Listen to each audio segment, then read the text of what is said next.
So Eatherton, you run the engineering organization that builds data center, web, and service provider infrastructure, right? And most of you folks have either depended on or tore apart on a workbench the stuff that he is in charge with. He has been at Cisco for 25 years. I've been acquired twice, which is not a bad way to come in. So over the 2 times, I think about 20. So Growth Networks, right? Skyport System. And Skyport System, right? And right now, I think your organization owns Cisco 8000, Silicon One, right? And the data and Nexus and all those things. Yep. All of the data center AI infrastructure portfolio, right? And the reason why we wanted Will to close this conference is that he is sitting at an intersection most people on a hardware security keynote stage cannot reach, right? His team is shipping the hardware that the AI workloads are breaking, right? 66% of Meta's training job interruptions are hardware failures, right? And Cisco is one of about a dozen Project Glasswing partners, right, with privileged access to Mythos, right? The model that found a lot of vulnerabilities, as by now we're all aware of, right? 27 years ago, right? Things that have been in operating systems for quite some time. So we're going to walk that intersection, and well, let's start at the beginning. You've managed large teams across data center, web, service provider, infrastructure for 25 years, give or take, right now. And in all that time, has there ever been a moment when hardware reliability felt as strategically critical as it does right now? And what makes this moment feel different? Gotcha. So first, I just want to mention that happy that Cisco can be helping to sponsor hardwear.io, and that folks spent some time hacking on some of our devices. So we very much appreciate that. I guess we look at the last 20 years, and I started in silicon ASIC architecture and design doing NPUs. So I think one of the ones I was proud with was where we put hundreds of 32-bit RISC processors, and then we would churn on packets in this was 2000 era, and then we would build these multi-terabit fabrics that would have many chassis and thousands of cables. And so complex hardware is not a new thing. It's not a new aspect for folks here. I think and I'm going to try not to overhit AI here, but I'm going to say the 2 factors I'm seeing right now that are stressing the system most is hyperscalers as a category, as well as the AI infra build out in data centers. And so a few of the things that have been the most challenging we've seen is first the ramp. So traditionally when we would come out with a new product that would go to, say, service provider, telco, like a high-end box, we'd put out a couple, each service provider might buy 2, put it in the lab, you'd get all these guys trying that for a little while, then they would start buying more, across a number of customers, across different geos, different environments, and we might see spot issues and over time that we could then repair and overall try to keep that AFR, annual failure rate, pretty low. Now what we might have is a hyperscaler come in, you have a match, they start buying hundreds to thousands for lab tests, and then you get into tens of thousands or 100,000 devices. They're throwing them into more narrow geos sometimes, and so by the time what traditionally we would have gotten exposed to and be able to more naturally, now we can find ourselves where you have a lot of product in the field.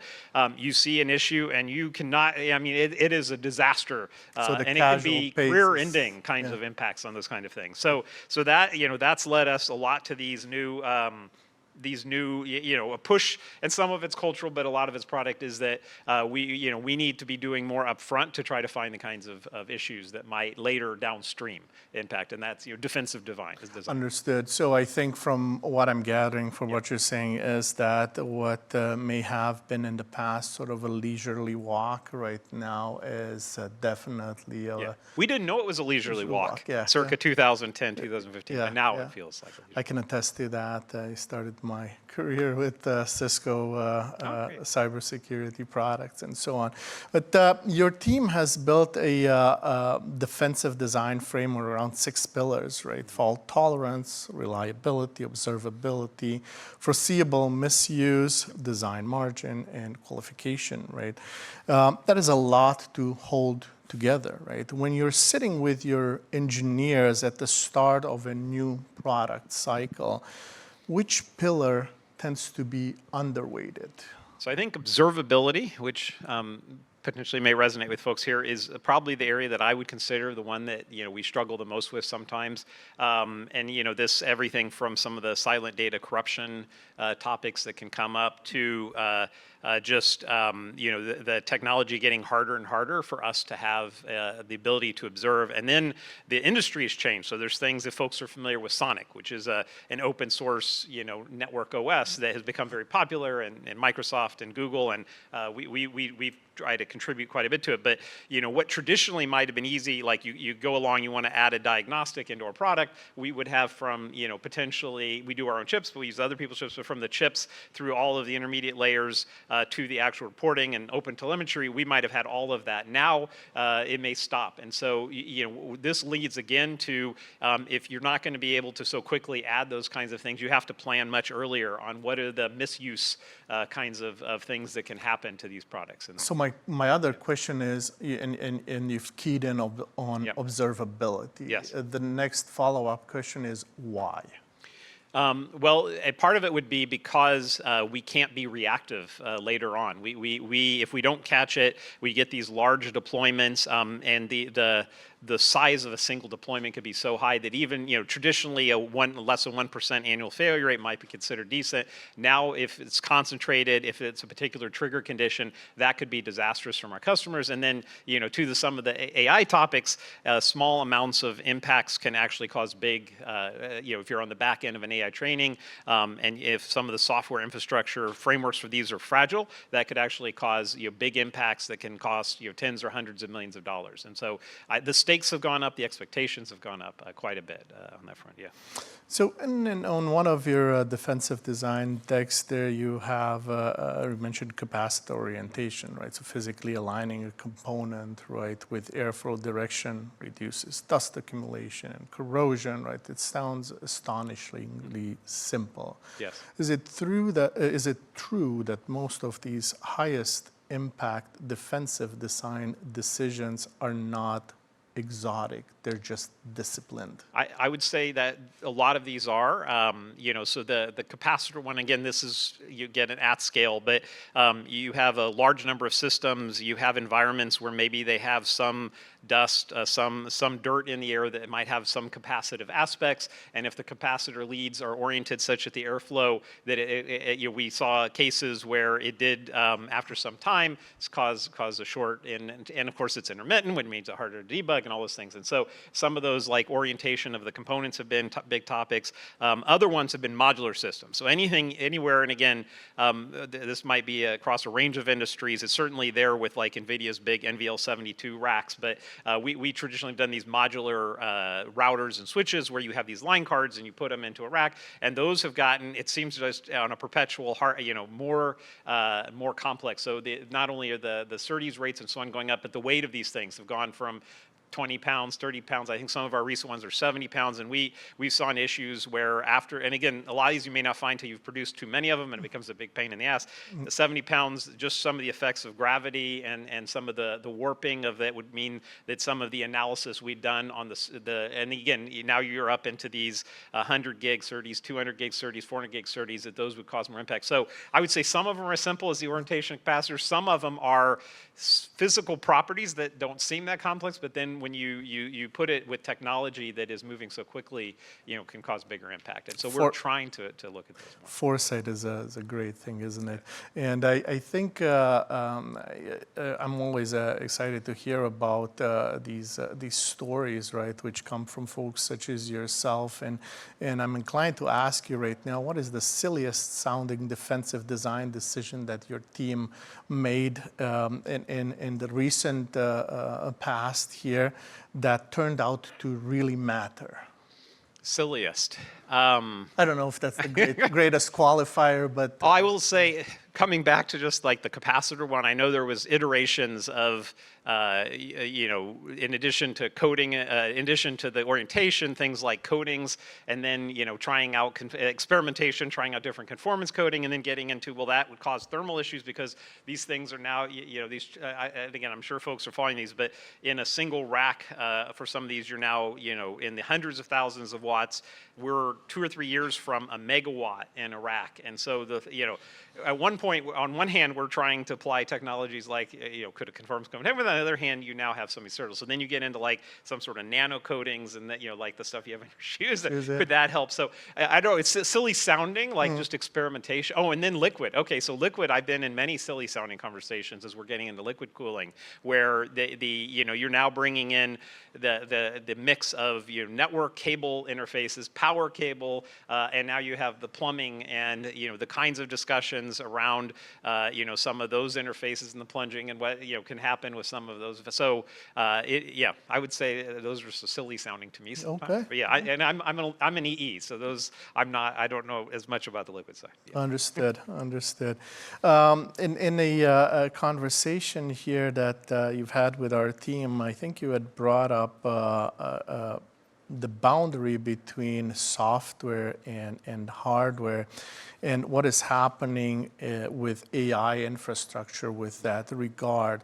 And for the room here, why is that boundary becoming significant in a way that was not happening 5 years ago, and what is now at risk there? So I think what we're seeing, and I'm going to hit a little bit around some of the glasswing, and I'll start with the software side, and we can go. But we are seeing that when we do some of our last 3 to 6 months, we've seen a lot more impact where these tools, and people talk about Mythos, and we have an NDA, so I won't get too specific, but the last 3 to 6 months, this class of tool, we've people have been playing, it's overhyped, but the software development side, we have seen more impact there. And so things like using it to take what was a 10-year ago software that was written in C and refactor that for Rust, and we have experiments. It was like 500,000 lines of code, and then it came down to 100,000 lines of code. We have not shipped these things because then the time to actually test, like you can spew out now code unbelievably fast, but the time to test it and convince yourself you can ship it to customers still can take months. So that's been interesting. Now we start getting to these vulnerability topic, and that's this thing. So what we're seeing, and again, I'll speak from a networking standpoint, is that the last 3 to 6 months have been a big transition. And what we're doing, and it starts at a system level, is in the lab hooking up these modern models and having putting in the overall spec for a box. Let's start with a system, a switch. The spec for the box, we will feed it more information than we would hope an attacker have, but we suspect that they can have. So source code for our embedded software. We'll feed that in. We'll feed in aspects of the overall design, and then look for it to come up with potential vulnerabilities. And the big change that's been like these models have been doing okay. What's really triggered in the last 3 months is the coming up with potential exploits, and I think that's the part that has been surprising. Is the coming up with the exploit chaining. So taking some lower level severity exploits, putting those together, and then coming out with an overall proposal on and then an implementation of how you would exploit. And so I think this is what we're seeing, and there's still tons of hallucinations, but we're seeing that this is causing, and again, there's been open source versions of this discussion around a lot new vulnerabilities coming out. We are seeing that this is we're right in the midst of this changing how we're going to, for instance, release software. So we might traditionally release every 6 months, and our customers, the ones we're happy with might upgrade every year or two. Some of them, it's many more years, which can cause us problems that all of you look at. But we're seeing that we're now going to be moving to releasing software every quarter based on the system testing that will have a lot of these fixes in. And we are expecting, and we're talking with customers like financials, that will be upgrading every quarter. And I think for some, I call it critical infrastructure, I think this is just starting to happen, that these discussions and the implementation is happening. I think it's still early. I think the broader enterprise software, SCADA systems, I think all that is yet to come on, the rate of vulnerabilities being found, the rate of how do you roll that into new software upgrades, and then how are customers going to deal with the upgrades, which is going to be a challenge. So would it be a fair conclusion to draw that the market's covered for software when it comes to the AI piece? Hardware, maybe not so much, is somewhat adjacent to that. And I think I've gathered one more thing from you. As you said, it's tough to test what you're shipping out when you're generating so fast, right? Yes. Now, the same scrutiny must be employed in the hardware world as well, right? So, and I think listening to the last session, I think it is behind. I think on the software side, and by the way, I wouldn't say software is a done deal in any regard. I think there is ripples that are just starting that are going to be massive across, for months and quarters to come. So I would say it's firmly starting, but it's on the hardware side. We are, I would call it at experiments level. So we have taken, and again, similar to software, we start with a notion of feeding more state in and see what it can find versus what someone may have external exposure to, like a data sheet, a configuration guide, and then here's the box. So we will start with feeding in experiments again, schematics, design specs, potentially some amount of an FPGA design, firmware code, and some of these experiments we have started to see some interesting, and then ask it to come back with potential vulnerabilities and exploits. And so this is early, but we are seeing some interesting early. Would you see, or would you say that there is sort of a limitation right now, at least with the AI and the AI that we're familiar with, that one cannot feed in its context enough of that context to make sane decisions or sane responses, if you will, when it comes to hardware design? Because I would venture to say that somebody with 25 of institutional knowledge and dedicated focus on that, how do you vibe code yourself into that, right? So I mean, on the software side, the models inherently have more state baked into them that don't require active context. So they're familiar with the open source libraries. They're familiar with published software CVEs. A lot of that has gone into the models. They're familiar with standard libraries that are going in with programming languages. And so the amount of additional context that you need on the software side, even embedded software, I would say, is modest and easier to manage. On the hardware side, I think it is more challenging. Yes, there's familiarity, but the schematic design. But with that said, we again have seen some early results where just knowing the component, what chip was used and what was the part number, allowed it to start project. I think in one of the examples, it would start to come up with, take a JTAG whisper glitching device, and you could put this from a side channel standpoint, and you could start to expose this. It starts to propose some embedded software that you could put onto an external device. So I think the things that are still early that need more time is to work with the LLMs on things like, assume various amounts of time, assume various amounts of access, and assume various amounts of information that you might have access to. So if you don't have, like, if I'm doing a Cisco internal test, I can feed in, and I want to look for vulnerabilities, I can feed in all of that design state. But an external attacker, in the limit, we should assume it could have all that external state. But what about, stages up to that? Understood. Yeah. Now, historically speaking, hardware security and software security have been treated as adjacent disciplines, right? It was separate teams, separate tooling, separate threat models. Everything was distinct to these two areas, right? Is this still, or is the separation still defensible, or has AI today effectively collapsed this into one big bucket where we're kind of addressing everything? Well, I think as folks here probably right, I don't think it's fundamentally changed it yet.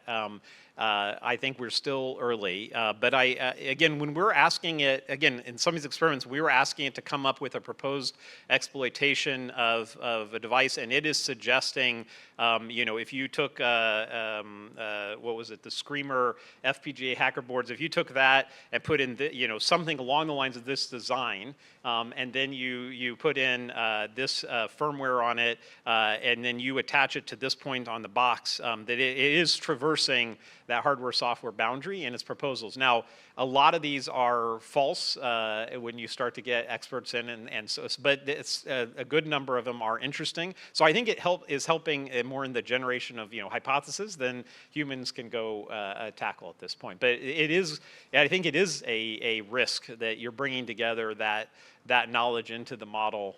And the hard part, again, for hardware, I think, is managing the context you feed into it, because it's so much more might be required for it to be useful than on the pure software side. Now, Cisco has been one of the 12 launch partners for Mythos, right?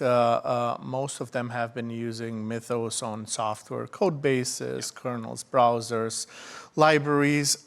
You used it on hardware, yes, right? What motivated that? What brought that to a front where you could say, this is where we want to put this into play?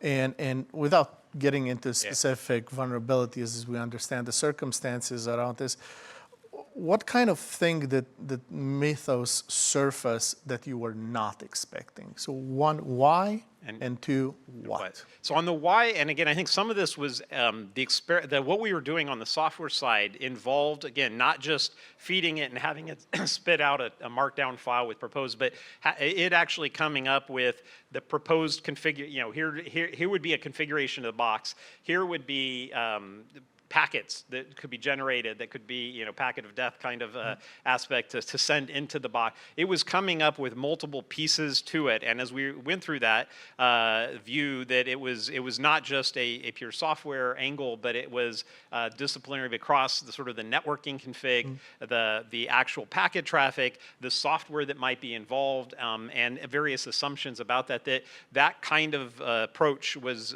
very much, take it to the next step, which is we typically would be like when we do pen testing, we're at the interface of the box where we look at the network, the management interfaces, you try to draw a line around that box, and then consider all the software stack inside. If we start to consider more threat models that involve time spent with the hardware, the ability to have had prior versions of that hardware or that device, the ability to have additional attack equipment attached to it, which again, a service provider might say, well, that I lock that down, but we have to assume increasingly that in the misuse category that these kinds of things can happen. So that was really the lead in, is what we were seeing on the software side, saying let's try it out on the hardware side. And I think the most interesting thing, and again, this is very early, is where it on its own mentioned some common, it was Screamer or something, but a device. Hey, if you took this, and again, I'm not saying it just spit out the whole thing, but if you took this and put in this kind of configuration, that you could get out, and then you attach that to your box on this management interface, and then you run these kind of steps. So I think the fact that it was maybe even familiar, it was putting together a strategy, and again, a good number of these.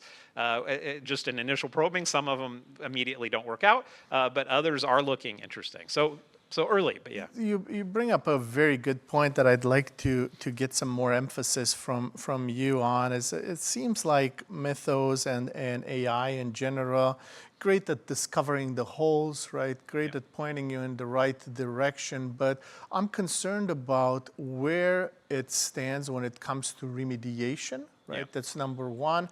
And two, where it fits in, at least for you and your team, when it comes to design. Does it guide the design, or you don't trust it yet to do so?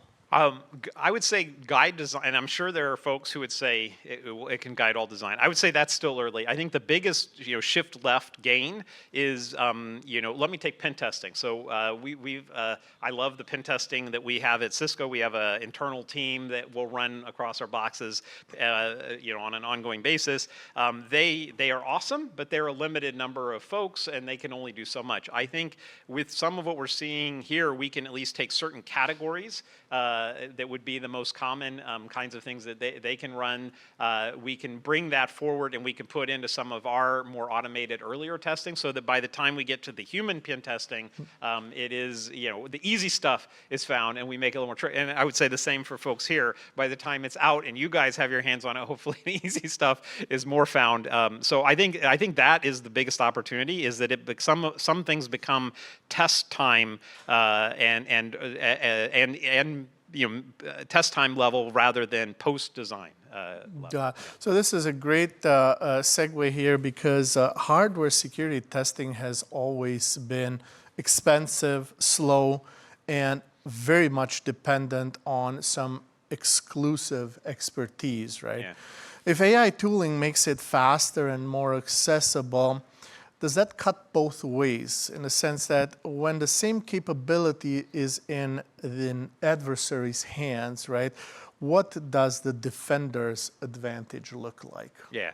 Well, I guess the way I look at it is the nation states have had the biggest upper hand, more than defenders and more than I would say smaller scale attackers. And they've always had the funding, the motivation, and I think we've always for the last 15 years been surprised at the kind of things they've done. Some people say, well, maybe that's not a broader problem, even though if a nation state can exploit it, it can certainly filter down.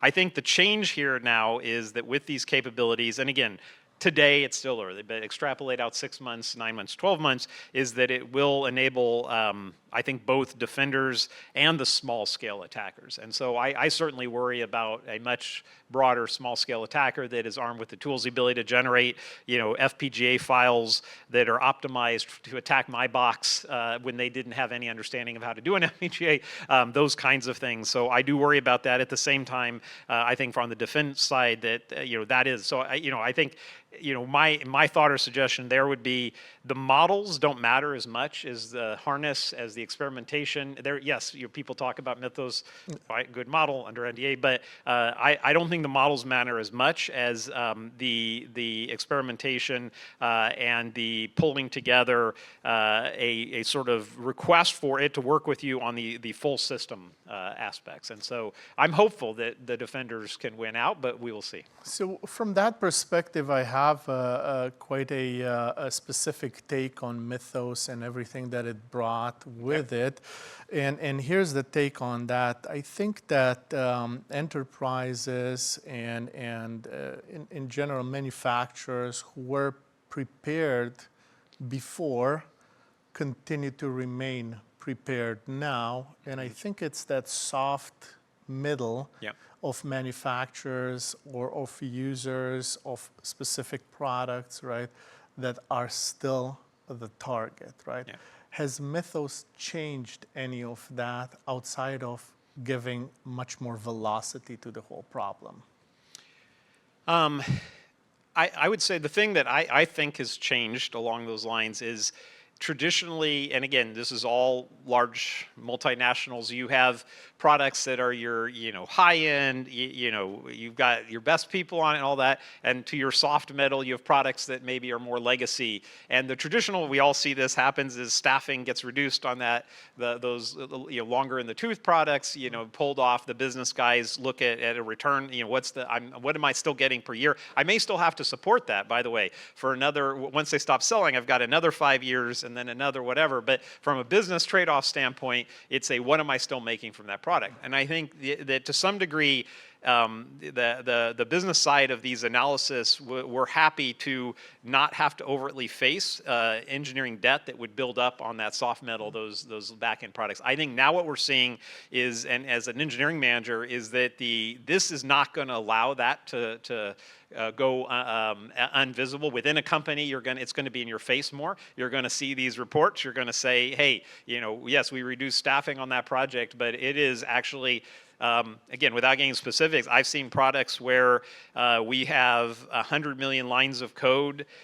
We, in my view, put a very good attention on it, and the results are reasonable on some of what we're seeing. And I've seen products that have, 5 to 10 million lines of code that had come in through an acquisition 15 years ago and was not well taken care of, and the actual number of vulnerabilities is 2x, 4x the 100 million lines of code. And so this is exactly to your soft middle, that bad engineering is not necessarily a function of lines of code. It's a function of consistency of having the engineering teams on it, the practices that you build, and all those. And so I think for engineering teams, it's going to make it, you could argue better because now there'll be more visibility and hopefully more pressure on it. But we will see how that plays out. To the credit of your team right now, your team is moving to a shift left methodology, right? Integrating security and quality at the design and architecture phases. I'd like to think we're doing that, yes. And not bolting them on later, right? Shift left is gospel in SDLC, right? So has it taken much longer in hardware, and what is actually enabling the shift now, and what is still in the way of that shift in hardware specifically? I think you're right. It's codified more in the software. I mean, it very much codified as far as what that means into the whole pipelines. And I would say a few things. One is the scale. Oftentimes, when you get into these large corporate environments where we have these large projects, the number of software engineers is thousands, tens of thousands. The number of hardware engineers, depending on many other factors, is order of magnitude smaller. So I think it's the scale. So when you have the thousands or 10,000, you end up having the cascading process support around it as far as the program management, the folks that are the build and the tool team. All of those you also have in hardware and silicon teams. I'm just saying the scale may be much smaller. So I think some of that may be a factor there. I think also historically, going back to the beginning where I was mentioning how we might introduce hardware historically, you use good practice up front, you go out, we might see spot issues, we might tune our manufacturing or tune our design a little bit, make an adjustment, a silent roll, and it rolls on. Now that ramp with web scale, with AI, with a lot of these, if for folks who are familiar with the pets versus cattle analogy in software, we always had our servers, then we went to VMs, and then we go to Kubernetes, and you stop thinking about the maintenance. I think some of this is your devices in hardware you need to stop having them be pets that you are micromanaging each stage of that and really think of it as cattle, and how are you going to avoid having to make those later stages. So I think it's just been maybe easier historically to think about how to manage that, and you just had shared knowledge among engineers of what best practices were, but it's not holding up, I think, in the long term. Understood. So another aspect that I wanted to tackle here is as follows. I think we can all agree that all of these AI models right now are very good at doing the software part, right?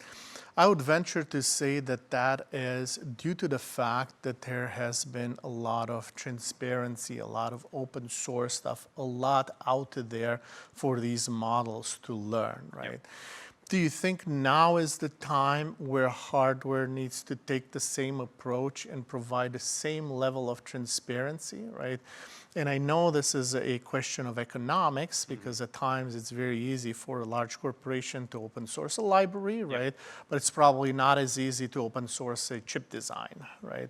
But I would think, that increased transparency right now, and I want to get your take on it, would that better the model, better your workflow going forward towards more secure, more performant products? And I guess, again, we talk about open, there's PCB designs, there's silicon RTL, and then, in a chip design, RTL is actually a pretty modest part of the whole design when you think about all the aspects you have to go through around clock tree planning and synchronizers and all the stages. So the RTL, many of us think of RTL, the Verilog or whatever, but there's much more that will go in. So I think the full visibility, I think it's always been true. Like years ago, there was the Spark processor that was made public, and I remember, and again, I've been in around silicon for a long time, but even though it itself maybe wasn't the most special I mean, if there are folks that worked on that, I mean, it was fine, but I mean, but the fact that you could see a really production grade end-to-end, a full database of all the considerations they had. There were many folks who, it wasn't that they were necessarily going to go,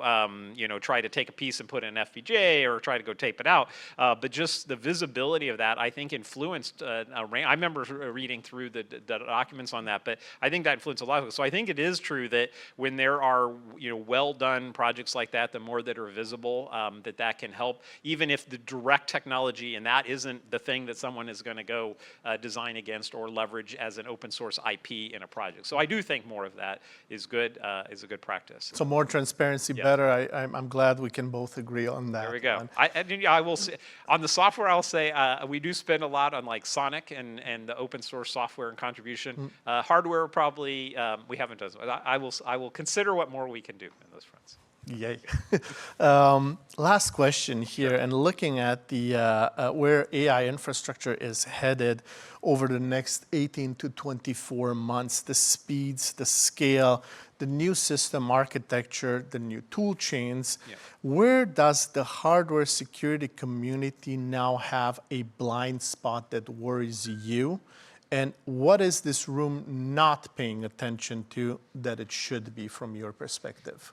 I mean, just to speak a little bit on where the technology is going, I think some of the system, and these are discussions I've had with our hardware architects, it's actually non-intuitive, but some of the system architecture potentially could actually get simpler in the next year or two because, I mean, the number of layers go up and all of those kinds of things. But at the same time, when we start talking about things like the co-packaged optics and the fact that what might have been before traces on the PCB or in a modular system, now, we're, as an industry, there's a lot less of the modular systems, a lot more fixed systems, 2RU, 4RU that'll slide into the rack. The notion of that co-packaged optics would be that, now we might have less signal integrity issues that we have to work through on the PCB.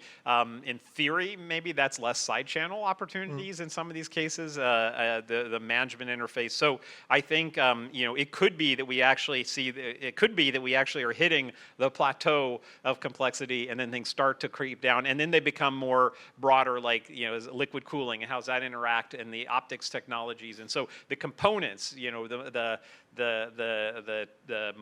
multi-chip architectures, the optics, each one of those become more and more, but from a system standpoint, it's a smaller number of components. I think we'll always have, things like management interfaces, which we love help looking for issues there. There's always issues with management interfaces and some of those lower, but it will be interesting what other areas of exploit come up. So, yeah.